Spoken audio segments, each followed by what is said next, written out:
শাবনূরের জন্যই আমরা সালমান শাহকে হারিয়েছি। হ্যাঁ দর্শক, সালমান শাহকে নিয়ে স্মৃতিচারণ করতে গিয়ে আবেগঘন কথা বলেছেন চিত্রনায়িকা মৌসুমী। সালমান শাহকে নিজের অত্যন্ত কাছের বন্ধু উল্লেখ করে মৌসুমী জানান, সালমান শাহ আমার এমন একজন ক্লোজ বন্ধু ছিল যে তাকে আমার পক্ষে ভোলা সম্ভব নয়। সালমান শাহ ছিল আমার প্রথম সিনেমার নায়ক। সালমান শাহকে এখনো আমি অনেক মিস করি। সালমান শাহ বেঁচে থাকলে হয়তো বাংলা ইন্ডাস্ট্রিটা আরো অনেক সুন্দর হতে পারত। সালমান শাহ এবং শাবনূরের একের পর এক সিনেমায় কাজ করা নিয়েও সে সময় নানা আলোচনা হয়েছে।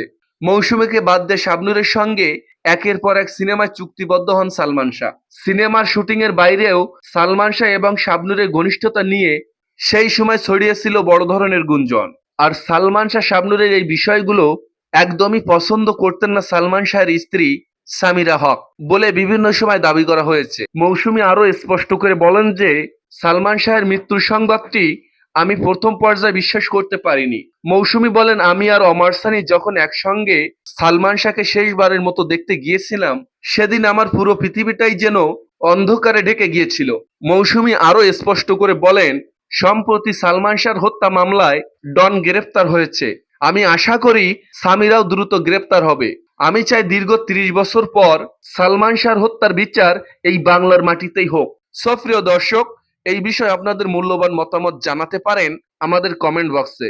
ভিডিওটি ভালো লাগলে চ্যানেলটি সাবস্ক্রাইব করে অবশ্যই পাশে থাকবেন। ধন্যবাদ।